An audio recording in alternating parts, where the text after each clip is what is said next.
ಲಸಿಕೆ ಕೊಡೋ ವಿಚಾರದಲ್ಲಿ ಸಿಕ್ಕಾಪಟ್ಟೆ ಪಕ್ಷಪಾತ ನಡೀತಾ ಇದೆ, ತಾರತಮ್ಯ ಅಂತ ಎಲ್ಲೆಲ್ಲಿ ವಿರೋಧ ಪಕ್ಷದ ನಾಯಕರು ಇದ್ದಂಥ ರಾಜ್ಯಗಳಿಗೆ ಅವರೆಲ್ಲ ಹೇಳ್ತಿದ್ದಾರೆ.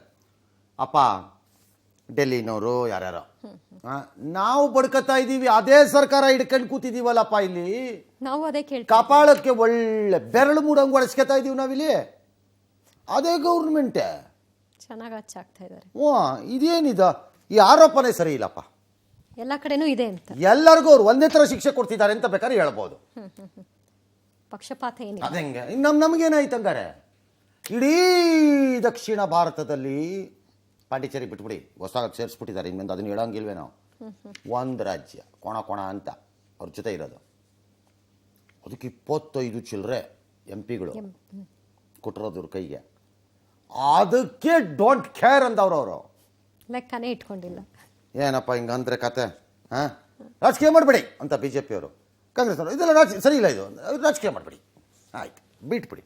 ಇವ್ರಿಗೆ ಬೇಕಾದಾಗ ಇವ್ರು ರಾಜಕೀಯ ಮಾಡ್ಕೊಳ್ಳಿ, ಅವ್ರಿಗೆ ಬೇಕಾದಾಗ ಅವ್ರು ರಾಜಕೀಯ ಮಾಡ್ಕೊಳ್ಳಿ. ಹಾಳಾಗೋಗಿ ನಿಮ್ಮ ರಾಜಕಾರಣದಲ್ಲಿ ಲಸಿಕೆ ಇಡಿ, ನಿಮ್ಮ ಮನೆಗೆ ಬೆಂಕಿ ಹಾಕೊಳ್ಳಿ. ಯಾವನ್ ಬೇಡ ಅಂದವನು, ವಿದೇಶಕ್ಕೆ ಯಾರು ಬೇಡ ಅಂದವನು, ನಿಮ್ಮ ಮನೆಗೆ ನೀವೇ ಸೀಮೆಣ್ಣೆ ಹಾಕಿ ಬೆಂಕಿ ಹಾಕೊಳ್ಳಿ, ನಮಗೇನು ಹೋಗ್ಬೇಕು, ಜನರನ್ನು ಇಟ್ಬಿಟ್ಟು ಕೊಡಿ ಅಷ್ಟೇ.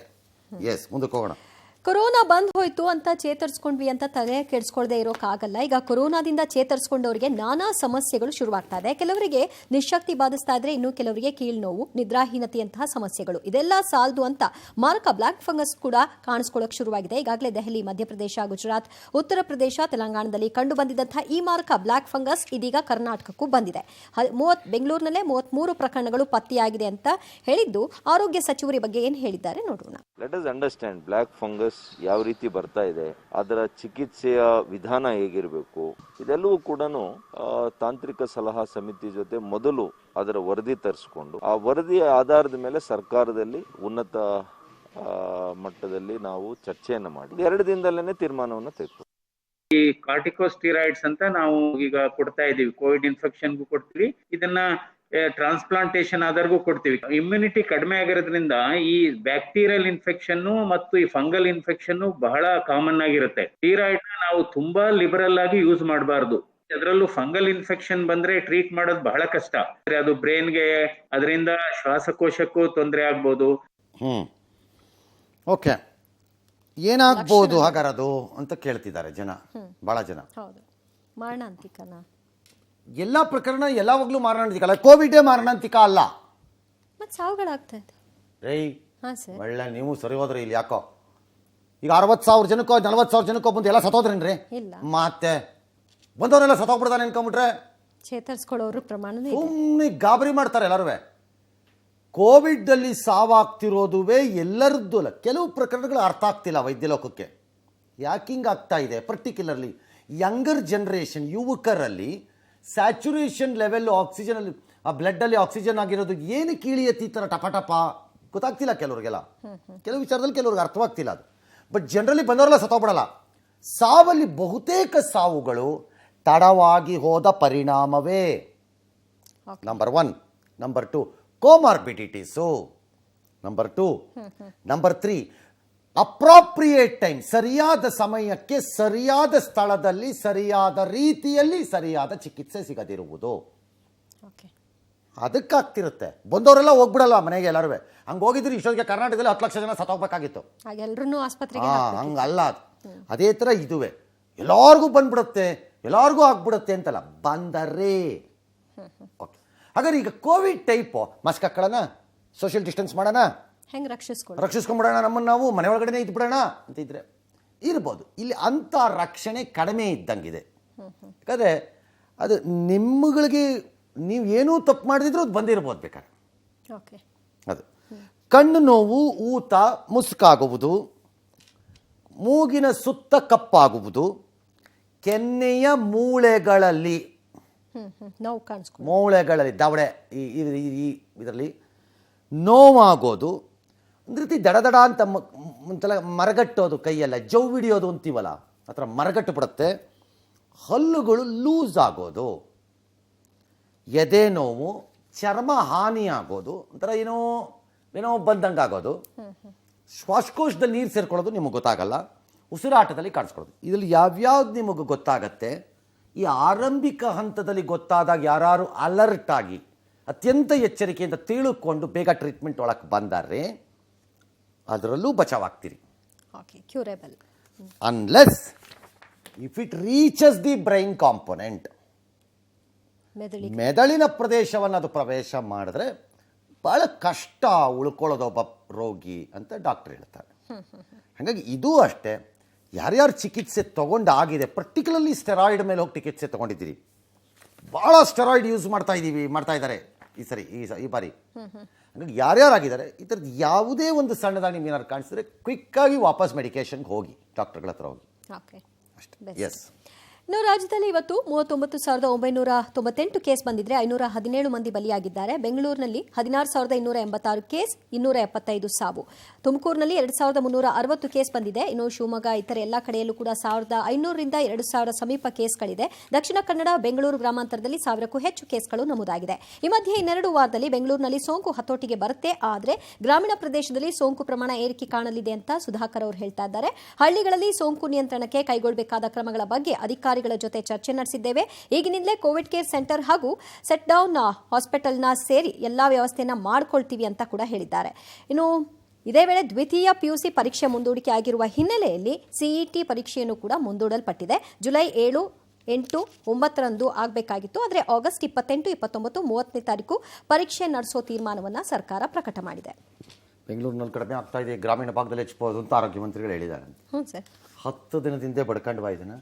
ಹಳ್ಳಿಗಳು ವ್ಯಾಪಿಸುತ್ತೆ, ಹಳ್ಳಿಗಳಲ್ಲಿ ಜಾಸ್ತಿ ಆಗತ್ತೆ, ಬೆಂಗಳೂರಲ್ಲಿ ಇಳಿಬಹುದು ಅಂತ. ಎರಡನೇದು, ನೀವು ಏನು ಮಾಡಿದ್ರು ಅದು ಇಳಿಬೋದು ಅಂತಾನೆ ಇದೆ ಲೆಕ್ಕ. ಒಂದು ಸರ್ಕಾರದವ್ರು ಬೇಕಾದ್ರೆ ಬಾವುಟ ಆರಿಸ್ತೀರಿ, ನಂಗೆ ಗೊತ್ತಿದೆ ಆರಿಸ್ತೀರಿ ಬಾವುಟನ.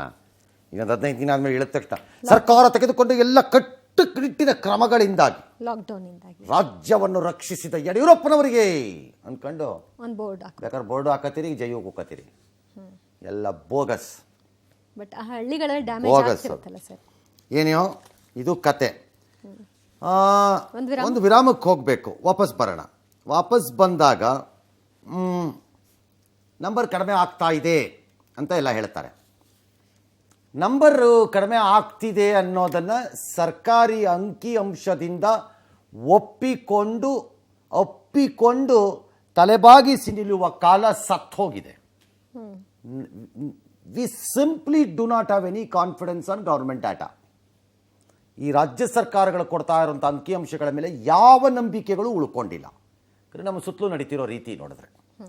ಹಾಗಾಗಿ ನಾವು ಬೇರೆ ಪ್ಯಾರಾಮೀಟರ್ನಲ್ಲಿ ನೋಡಬೇಕು, ಇದು ಇಳಿತಿದೆಯಾ ಇಲ್ತಲ್ಲ, ಇವ್ರ ಫಿಗರಿಂದ ಅಲ್ಲ. ಕಳ್ಳಾಟ. ಘನ ಸರ್ಕಾರದ ಬ್ರೈನ್ ಈಗ ಆನ್ ಆಗಿದೆ.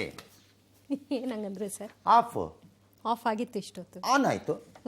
ಅದು ಯಾವುದೋ ಒಂದು ಫಿಲಮಲ್ಲಿ ಇದೆ ರೀ, ಏನು ಸರ್, ಬ್ರೈನ್ ಆಫ್ ಆದಾಗ ಒಂದ್ಸರಿ ಮಾತಾಡ್ತಾರೆ, ಆನ್ ಆದಾಗ ಒಂದ್ಸರಿ ಮಾತಾಡ್ತಾರೋದು. On ಆಗಿದೆಯಪ್ಪ brain. 7ನೇ ತಾರೀಕಿನಿಂದ ಮುಂದಿನ ಆದೇಶದವರೆಗೆ 18ರಿಂದ 44 ವರ್ಷ ವಯೋಮಾನದ ಫಲಾನುಭವಿಗಳಿಗೆ ಲಸಿಕೆ ಕೊಡುವ ಕಾರ್ಯವನ್ನು ನಿಲ್ಲಿಸಲಾಗುವುದು. ಸ್ಥಗಿತ ಕೊಡಲ್ಲ.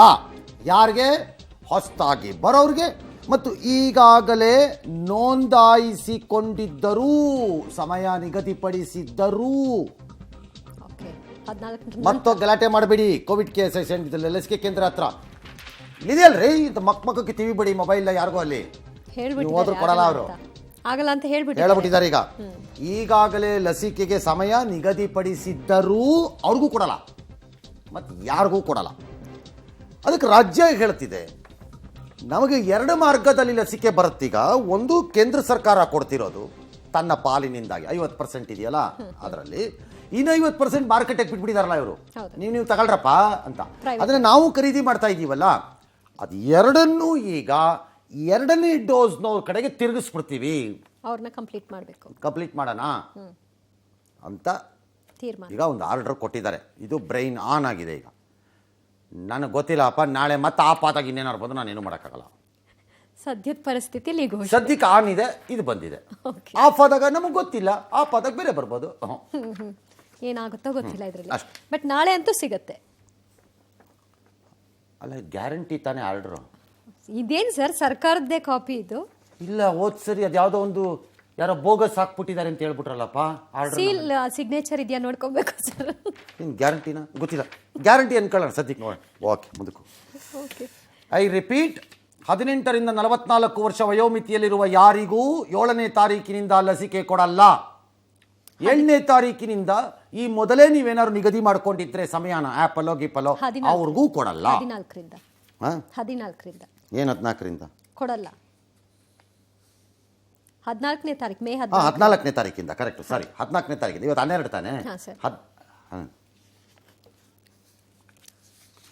ಸರ್, ಇವತ್ತೇ ಕೊಟ್ಬಿಟ್ಟಿದ್ರೆ ಜನ ಬೈಸ್ಕೊಂತಿದ್ರೇನೋ ಅಂತ ನಾಡಿದ್ದಕ್ಕೆ ಮೆನ್ಷನ್ ಮಾಡಿದಾರ ಸರ್. ಯಾವನ ಗೊತ್ತ್ರಿ, ಏನೋ ಹೋಟೆಲ್ ಕೊಡಲ್ಲ ಅಷ್ಟೇ. ಹೇಳಿದ್ರಾಯ್ತು. ಪುಣ್ಯ ಹೇಳಿದಾರಲ್ಲ, ನಾನು ಈಗ ಥರ ಹೇಳಿದ್ದೆ, ಕನ್ಫರ್ಮ್ ಮಾಡ್ಕೊಂಡು ಹೋರಪ್ಪ, ಹೋಗ್ಬೇಡಿ ಅಲ್ಲೋಗಿ ತಗಲ್ಸ್ಕೊತೀರಿ ಕೋವಿಡ್ನ ಅಂತ.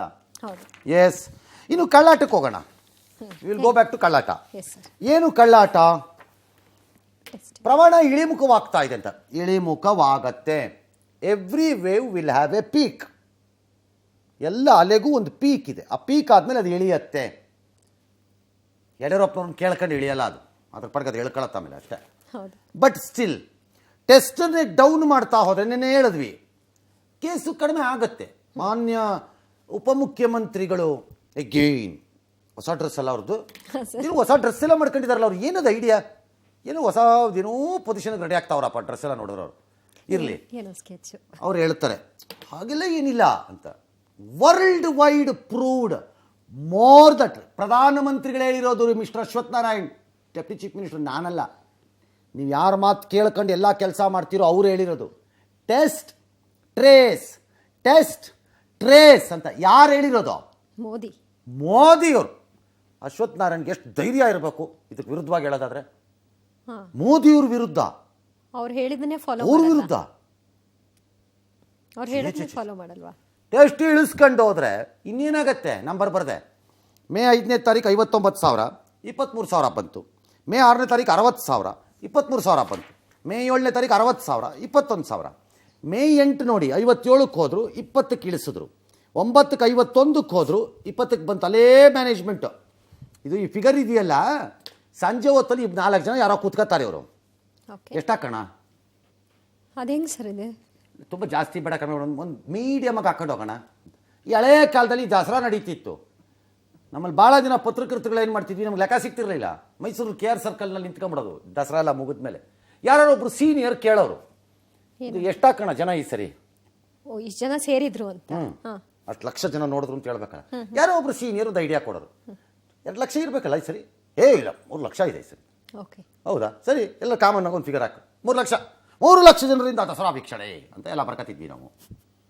ಹಂಗೆ ಇಲ್ಲಿ ಯಾರೋ 4 ಜನ ಕೂತ್ಕೊಂಡು ಫಿಗರ್ ಬರೀತಾ ಇದ್ದಾರೆ. 23 ಮೇಲೆ ಹೋಗಬಾರ್ದು ಅಂತ. ಅದು ಹೆಂಗೋ ಒಂದು ಫಿಗರು, ಬೋಗಸ್ ಫಿಗರು. ಇದು ನಂಬೇಡಿ ಯಾರುವೆ, ಇದು ಬೋಗಸ್ ಫಿಗರ್ಸು. ಇದರಲ್ಲಿ CT ನಂಬರ್ ಇಲ್ಲ, CT ಸ್ಕ್ಯಾನ್ ನಂಬರ್ಸ್ ಇಲ್ಲ, ಟೆಸ್ಟ್ ಮಾಡ್ತಾನೇ ಇಲ್ಲ. ಬೋಗಸ್ ಫೆಲೋಸ್ ಇವರು. ನಂಬಿಡಿ. ಎಲ್ಲಿಂಗ್ ನಂಬಡ ನಾವು, ನೀವು ಈ ನಂಬರ್ಸ್ನ ಇಳಿತಾ ಇಲ್ವಾ ಅಂದರೆ ಒಂದೇ ಒಂದು ಮಾನದಂಡ ಅದಕ್ಕೆ, ಅಥವಾ 2.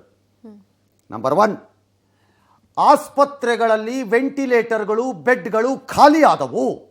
ಯಾವ ಆಸ್ಪತ್ರೆಯ ಮುಂದೆಯೂ ಯಾರೂ ಕಾಯುತ್ತಿಲ್ಲ ಅನ್ನೋದು ನಮ್ಮ ಕ್ಯಾಮ್ರಾಗಳಿಗೆ ಕಾಣಿಸಿದ್ರೆ ಇಳಿತಿದೆ ಅಂತ ಅರ್ಥ. ಓಕೆ, ಅಲ್ಲಿವರೆಗೂ ಭಾಳ ಸರಳ, ಭಾಳ ಸರಳ. ನಮಗೆ ಫೋನ್ಗಳು ಬರುತ್ತಿಲ್ಲ ಅಂತಂದ್ರೆ ಇಳಿತಿದೆ ಅಂತ ಅರ್ಥ. ಬೆಡ್ಡಿಲ್ಲ ಅಂತ.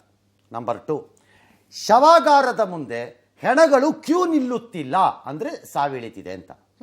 ನೀವು ಕೊಡೋ ಫಿಗರ್ಸ್ ಎಲ್ಲ ಬೋಗಸ್. ಸರ್ಕಾರದ ಅಂಕಿಅಂಶನ ನಾನು ನಂಬಲ್ಲ ಈ ವಿಚಾರದಲ್ಲಿ.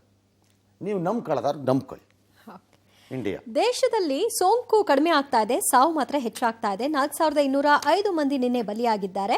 ಹೊಸ ಸೋಂಕಿತಕ್ಕಿಂತ ಸಾವಿನ ಸಂಖ್ಯೆ ಹೆಚ್ಚಾಗ್ತಾ ಇದ್ದು, ಚೇತರಿಕೆ ಪ್ರಮಾಣ ಕೂಡ ಹೆಚ್ಚಾಗ್ತಾ ಇದೆ. 3.48 ಲಕ್ಷ ಮಂದಿ ಸೋಂಕಿನ ಐಸಿಎಂಆರ್ ಹೇಳ್ತಾ ಇದೆ 2 ತಿಂಗಳು ಲಾಕ್ಡೌನ್ ಮಾಡ್ಕೊಳ್ಳೋದು ಸೂಕ್ತ ಅಂತ. ಪ್ರಧಾನಮಂತ್ರಿಗಳು ಅವ್ರ ಮಾತು ಕೇಳ್ತಾರೋ ಬಿಡ್ತಾರೋ, ಅಥವಾ ಪ್ರಧಾನಮಂತ್ರಿಗಳಿಗೆ ಗೊತ್ತಾಗ್ಲಿ ಅಂತಾನೆ ಅವ್ರು ಹೇಳಿಕೊಡ್ತಿದ್ದಾರೋ ಗೊತ್ತಿಲ್ಲಪ್ಪ. ಏನು ಮಾಡ್ತಾರೆ ಮೋದಿಗೆ, ಅವ್ರಿಗೊಂದು ಕೆಪಾಸಿಟಿ ಇದೆಯಪ್ಪ, ಒಂಥರ ಶಾಕ್ ಕೊಡ್ತಾರೆ ಎಲ್ಲಾದ್ರಲ್ಲೂ ಅವ್ರು ನಮಗೆ. Sudden shock. 8 ಗಂಟೆಗೆ ಬಂದ್ಬಿಡ್ತಾರೆ. ಬಂದಾಗ ಎಲ್ಲ ಭಾಷಣ ಆದ್ಮೇಲೆ ಎಂಡಲ್ಲಿ ಒಂದು ಶಾಕ್ ಕೊಟ್ಬಿಟ್ಟು ಹೋಗ್ಬಿಡ್ತಾರೆ, ಇಂಜೆಕ್ಷನ್ ಕೊಟ್ಟಂಗೆ. ಹಂಗಾಗಿ ಗೊತ್ತಿಲ್ಲ ಇವ್ರು ಏನು ಮಾಡ್ತಾರೋ ಏನೋ, ಒಟ್ಟಲ್ಲಿ ಸದ್ಯಕ್ಕಂತೂ ಮಾಡಿಲ್ಲ. ಇನ್ನು ಹೈಕೋರ್ಟು ಬೆಡ್ ಸಮಸ್ಯೆ ಕೈಗೆ ಎತ್ಕೋತಿವತ್ತು. ಅಲ್ರಿ, ಆ 100 ಬೆಡ್ಡನ್ನ ರಾಜ್ಯ ಸರ್ಕಾರ ಕೊಟ್ಟಿದ್ದಾರೆ. ಯಾರು ಆ ಏರ್ಫೋರ್ಸ್ನವರೋ ಆರ್ಮಿನವರೋ ಯಾರೋ ತಗೊಳಕ್ಕಾಗಲ್ವಾ ಅದನ್ನ? ಏರ್ಫೋರ್ಸ್ನವರು ಇಲ್ಲ 30 ತಗೊಂಡಿದ್ದೀವಿ, ಏಕೆ ಇನ್ನು 70 ಅಂತ. ಅವ್ರು ಬೇಜಾರು ಮಾಡ್ಕೊಂಬಿಟ್ರೆ ಅದೇ ಮತ್ತು ಇನ್ನೇನು ಹೇಳೋಣ, ಇವಾಗ ಅವ್ರು ಹೈಕೋರ್ಟ್ ಬೇಜಾರ್ ಬೆಟ್ಟದು ಮಾಡ್ಕೊತಾರೆ. ತೊಗೊಂಡಿದ್ದಾರೆ, ಕೈಗೆ ಹಿಡ್ಕೊಂಡು ರುಬ್ತಾರೆ, ಗ್ಯಾರಂಟಿ ನಿಮ್ಗೆ ಅದೇ ಸರಿ, ಅದೇ ಸರಿ ನನ್ನ ಪ್ರಕಾರ. See there is a huge dispute ಒಂದಿದೆ, ಒಂದು ಆರ್ಗ್ಯುಮೆಂಟ್, ಡಿಸ್ಪ್ಯೂಟ್ ಅಲ್ಲ ಅದು, ವಾದ ಪ್ರತಿವಾದ.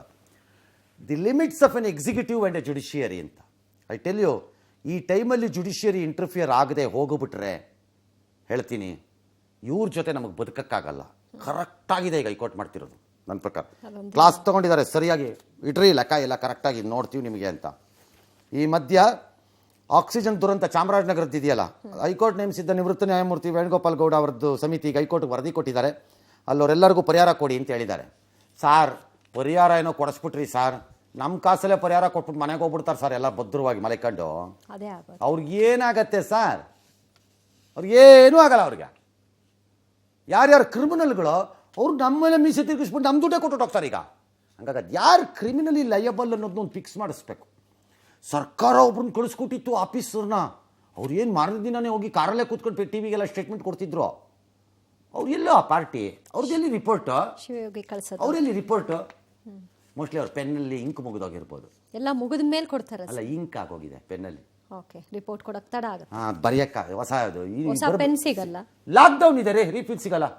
ಸುಮ್ಮನೆ ರೀ, ಲಾಕ್ಡೌನ್ ಇದೆ, ರೀಫಿಲ್ ಸಿಗಲ್ಲ. ಹಂಗಾಗಿ ಅವರೆಲ್ಲ ಪಾಪ ಕಾಯ್ತಾ ಇರಬೇಕು. ಅಥವಾ ಕೊಟ್ಟಿದ್ದಾರೋ ಏನೋ, ನಮ್ಮ ಕೈಗಂತೂ ಸಿಕ್ಕಿಲ್ಲ, ನಮಗೇನೋ ವಿಷಯ ತಲುಪಿಲ್ಲಪ್ಪ. ಕೊಟ್ಟಿದ್ರೆ ಕರೆಕ್ಷನ್ ಮಾಡ್ಕೊತೀನಿ ಸರ್. ಇದು ಹಣೆ ಬರ ನಮ್ದು. ಶೀಘ್ರದಲ್ಲೇ ಭಾರತ್ ಬಯೋಟೆಕ್ ಸಂಸ್ಥೆ ಕೋವ್ಯಾಕ್ಸಿನ್ ಲಸಿಕೆ ಪ್ರಯೋಗವನ್ನು 2 ರಿಂದ 18 ವರ್ಷ ಮೇಲ್ಪಟ್ಟ ಮಕ್ಕಳ ಮೇಲೆ ಪ್ರಯೋಗ ನಡೆಸಲಿದೆ. ಈ ಬಗ್ಗೆ ಶಿಫಾರಸನ್ನ ಕೇಂದ್ರಕ್ಕೆ ಮಾಡಿದೆ. ಈ ಮಧ್ಯೆ ಬೆಂಗಳೂರಿನ ಹೊಸಕೆರೆಹಳ್ಳಿಯಲ್ಲಿ ಮಕ್ಕಳಿಗೆ ಕೋವಿಡ್ ಆಸ್ಪತ್ರೆ ನಿರ್ಮಾಣ ಮಾಡಲಿಕ್ಕೆ ಸರ್ಕಾರ ಚಿಂತನೆ ಮಾಡಿದೆ. ಇದು ಅಲ್ಟಿಮೇಟ್ಲಿ ಆಗಲೇಬೇಕಾಗಿದ್ದಂಥ ಕೆಲಸ. 18ರಿಂದ ಕೆಳಕ್ಕೆ ನಾವು ಬರಲೇಬೇಕು ಯಾವತ್ತಾರು ಒಂದಿನ. ಯಾಕೆ ಅಂದರೆ 2 ಕಾರಣಕ್ಕೆ. ಒಂದು, ಆ ಮಕ್ಕಳಿಗೆ ನಾವು ಕೊಡಬೇಕಾಗತ್ತೆ. ಎರಡನೇದು, 3ನೆಯ ಅಲೆ ಮಕ್ಕಳಲ್ಲಿ ಆಗಬಹುದೇನೋ ಅನ್ನೋ ಅಪಾಯವನ್ನು ಗುರುತಿಸ್ತಾ ಇದ್ದಾರೆಲ್ಲ. ಮಕ್ಕಳಿಗೆ ಹೊಡೆಯಬಹುದು ಈ ಅಲೆ 3ನೇದು ಬಂದಾಗ ಅಂತ ಒಂದು ಭಯ ಇದೆ. ಹಾಗಾಗಿ ಅರ್ಜೆಂಟ್ ಆಗಬೇಕು. ಹಾಗಾಗಿ ಇದು ಮಾಡ್ತಾ ಇರ್ಬೋದು. 3 ತಿಂಗಳು ಅಂದರೆ ಹೆಚ್ಚು ಕಡಿಮೆ ಅಷ್ಟೇ ಆಗ್ಬೋದು ಅದು ಟೈಮುವೆ. Don't know. ಆದರೆ ಅದರ ಜೊತೆಯಲ್ಲಿ ಈ ಡಬಲ್ ವ್ಯಾಕ್ಸಿನ್ ಏನಿದೆ ಈಗ, ಡೋಸ್ 1 ಡೋಸ್ 2, ಅಲ್ಲೂ ಅಷ್ಟೇ ಲೈಕ್ J&J ಜಾನ್ಸನ್ ಆ್ಯಂಡ್ ಜಾನ್ಸನ್ದು ಇದರದ್ದೆಲ್ಲದು ಸಿಂಗಲ್ ಡೋಸ್ಗಳಿಗೆ ಎಲ್ಲರೂ ಹೋಗ್ತಾ ಇದ್ದಾರೆ, ಕೈ ಹಾಕ್ತಿದ್ದಾರೆ ಈಗ. ಒಂದೊಂದೇ ಡೋಸ್ ಸಾಕು ಅಂತ, ಡಬಲ್ ಬೇಡ ಅನ್ನೋದು. ಅದಾದರೂ ಒಳ್ಳೇದು. ಇನ್ನು ಇಂದಿರಾ ಕ್ಯಾಂಟೀನಲ್ಲಿ ಗುರುತಿನ ಚೀಟಿ ತೋರಿಸ್ಬೇಕು, ಊಟ ಕೊಡ್ತಿರೋ ಫೋಟೋ ತೆಗಿಬೇಕು ಅಂತೆಲ್ಲ ಹೇಳಿದ್ರಂತೆ. ಪಬ್ಲಿಕ್ ಟಿವಿ ನಮ್ಮಲ್ಲಿ ಒಂದು ಟಿವಿ ನಮ್ಗೆ ವರದಿ ಹಾಕಿದ್ರು, ಏನ್ರಿ ಇದು ಅಂತ. ತಕ್ಷಣ ಅದೆಲ್ಲ ಎಂಥದಿಲ್ಲ, ಕೊಡ್ರಿ ಊಟ ಅಂತಂದರು BBMP ಅವರು. ಆಯಿತಾ? ಅಷ್ಟೇ, ಬ್ರೈನ್ ಆಫ್ ಬ್ರೈನ್ ಆನ್ ಅಷ್ಟೇ, ಮುಗೀತು ಕತೆ. ನೆಕ್ಸ್ಟ್ ಮುಂದಕ್ಕೆ ಹೋಗೋಣ. ನಿವೃತ್ತ IPS ಅಧಿಕಾರಿ KVR ಟ್ಯಾಗೋರ್ ವಿಧಿವಶರಾಗಿದ್ದಾರೆ. ಕೋವಿಡ್ ಸೋಂಕಿನಿಂದ ಬಳಲ್ತಾ ಇದ್ದ ಅವರನ್ನ ಬೆಂಗಳೂರಿನ ಖಾಸಗಿ ಆಸ್ಪತ್ರೆಯಲ್ಲಿ ದಾಖಲು ಮಾಡಲಾಗಿತ್ತು. ಆದರೆ ಚಿಕಿತ್ಸೆ ಫಲಕಾರಿಯಾಗದೆ ಅವರು ಇಹಲೋಕ ತ್ಯಜಿಸಿದ್ದಾರೆ. ಹೆಚ್ಚುವರಿ DGPಯಾಗಿ ವಾರ್ತಾ ಇಲಾಖೆ ಆಯುಕ್ತರಾಗಿ KVR ಟ್ಯಾಗೋರ್ ಅವರು ಕೆಲಸ ಮಾಡಿದರು. ಈ ಮಧ್ಯೆ ಸ್ವಾತಂತ್ರ್ಯ ಹೋರಾಟಗಾರ ದೊರೆಸ್ವಾಮಿ ಅವರು ಕೊರೋನಾವನ್ನು ಜಯಿಸಿದ್ದಾರೆ. ಜಯದೇವ ಆಸ್ಪತ್ರೆಯಲ್ಲಿ ಚಿಕಿತ್ಸೆ ಪಡೆದು ಶತಾಯುಷಿ ಕೊರೋನಾ ಮುಕ್ತರಾಗಿ ಇಂದು ಮನೆಗೆ ತೆರಳಿದ್ದಾರೆ. KVR ಟ್ಯಾಗೋರ್, ನಾನು ಜರ್ನಲಿಸಮ್ಗೆ ಬಂದಾಗ ಅಂದರೆ ಅಪರಾಧ ವಿಭಾಗದಲ್ಲಿ ವರದಿ ಮಾಡೋಕ್ಕೆ ಅಂತ ಬಂದಾಗ ವಾಸ್ ಎ DCP ಇನ್ ಬೆಂಗಳೂರಿನಲ್ಲಿ ಅವರು DCP ಆಗಿದ್ದರು. ಭಾಳ ಒಳ್ಳೆ ಮನುಷ್ಯ, ಚಿಕ್ಕಮಗಳೂರಿನವರು. ಸ್ವಲ್ಪ ಕವಿ, ಕವತೆ, ಕವನ, ಸಾಹಿತ್ಯ ಎಲ್ಲ ಓದ್ಕೊಳ್ಳೋ ಅಭ್ಯಾಸ ಇದ್ದವರು, ಒಳ್ಳೆ ಮನುಷ್ಯ. ಕರೋನಾ ಬಗ್ಗೆ ಜಾಗೃತಿ ಏನೇ ಇರ್ಬೋದು, ಆದರೆ ಏನಾಗತ್ತೆ ಅನ್ನೋಕ್ಕೆ ನಾವೇ ಸಾಕ್ಷಿ. ಇವತ್ತು ನಮ್ಮ ಸಹೋದ್ಯೋಗಿ ಪಬ್ಲಿಕ್ ಟಿವಿಯಲ್ಲಿ ಚಿತ್ರದುರ್ಗದಲ್ಲಿ ಕ್ಯಾಮ್ರಾಮನ್ ಆಗಿ ಕೆಲಸ ಮಾಡ್ತಿದ್ದಂಥ ಬಸವರಾಜ್ ಕೋಟಿ ಇವತ್ತು ನಿಧನರಾದರು. ಬೆಳಿಗ್ಗೆ ಹಲವು ದಿನದಿಂದ ಆಸ್ಪತ್ರೆಯಲ್ಲಿ ಚಿಕಿತ್ಸೆ ಪಡೀತಿದ್ದರು, ಆದರೆ ಅದು ಫಲಕಾರಿ ಆಗಲಿಲ್ಲ. ಅವರು ಇವತ್ತು ಬಿಟ್ಟರು ಜಾಗನ. ಬಸವರಾಜ್ ಕೋಟಿಯವರ ನಿಧನಕ್ಕೆ ಪಬ್ಲಿಕ್ ಟಿವಿಯ ನನ್ನ ಎಲ್ಲ ಸಹೋದ್ಯೋಗಿಗಳು, ನಮ್ಮ ಆಡಳಿತ ಮಂಡಳಿ ಎಲ್ಲರ ಪರವಾಗಿ ನಾವು ಒಂದು ಸಂತಾಪವನ್ನು ಕೂಡ ಸೂಚಿಸಿದ್ದೀವಿ. ಅವರ ಕುಟುಂಬಕ್ಕೆ ನಮ್ಮ ಕೈಯಲ್ಲಿ ಏನು ಸಾಧ್ಯವಾಗಬಹುದೋ ಅದನ್ನು ಮಾಡಿಯೇ ತೀರುತ್ತೇವೆ. ನಮ್ಮ ಕೈಯಲ್ಲಿ ಏನೇನಾಗತ್ತೋ ಆಗುವಷ್ಟು ಭಗವಂತ ನಮ್ಗೆ ಎಷ್ಟು ಶಕ್ತಿ ಕೊಟ್ಟಿದ್ದಾನೋ ಅಷ್ಟನ್ನು ಮಾಡೇ ಮಾಡ್ತೀವಿ. Because more than A cameraman, he was also my colleague. ಚಿತ್ರದುರ್ಗದ ಪಬ್ಲಿಕ್ ಟಿವಿ ಕ್ಯಾಮರಾಮನ್ ಬಸವರಾಜ್ ಕೋಟಿ ಇನ್ನಿಲ್ಲ. ಕೊರೋನಾ ಹೆಮ್ಮಾರಿಗೆ ಬಲಿಯಾಗಿದ್ದಾರೆ. ಕಳೆದ 15 ದಿನದಿಂದ ಚಿತ್ರದುರ್ಗ ಜಿಲ್ಲಾಸ್ಪತ್ರೆಯಲ್ಲಿ ಚಿಕಿತ್ಸೆ ಪಡಿತಾ ಇದ್ರು. ಆದರೆ ಚಿಕಿತ್ಸೆ ಫಲಕಾರಿಯಾಗದೆ ಇಂದು ಮುಂಜಾನೆ ಇಹಲೋಕ ತ್ಯಜಿಸಿದ್ದಾರೆ. 44 ವರ್ಷದ ಬಸವರಾಜ್ ಕೋಟಿ ಧಾರವಾಡ ಮೂಲದವರು. ಕಳೆದ 5 ವರ್ಷದಿಂದ ಪಬ್ಲಿಕ್ ಟಿವಿಯ ವಿಡಿಯೋ ಜರ್ನಲಿಸ್ಟ್ ಆಗಿ ಚಿತ್ರದುರ್ಗದಲ್ಲಿ ಬದುಕು ಕಟ್ಟಿಕೊಂಡಿದ್ರು. ಚಿತ್ರದುರ್ಗದಲ್ಲಿ ಪಬ್ಲಿಕ್ ಟಿವಿ ಕೋಟಿ ಎಂದೇ ಗುರುತಿಸಿಕೊಂಡಿದ್ದ ಸಹೃದಯಿ ಇಂದು ನಮ್ಮೊಂದಿಗಿಲ್ಲ. ಕುಟುಂಬಕ್ಕೆ ಆಸರೆಯಾಗಿದ್ದ ಬಸವರಾಜ್ ಕೋಟಿ ಪತ್ನಿ ಶಿಲ್ಪಾ, 12 ವರ್ಷದ ಪುತ್ರಿ ಖುಷಿ, 10 ವರ್ಷದ ಪುತ್ರ ಅಮೋಘ್, ವಯಸ್ಸಾದ ತಂದೆ ತಾಯಿಯನ್ನ ಅಗಲಿದ್ದಾರೆ. ಬಸವರಾಜ್ ಕೋಟಿ ನಿಧನಕ್ಕೆ ಪಬ್ಲಿಕ್ ಟಿವಿ ಫ್ಯಾಮಿಲಿ ಕಂಬನಿ ಮಿಡಿದಿದೆ.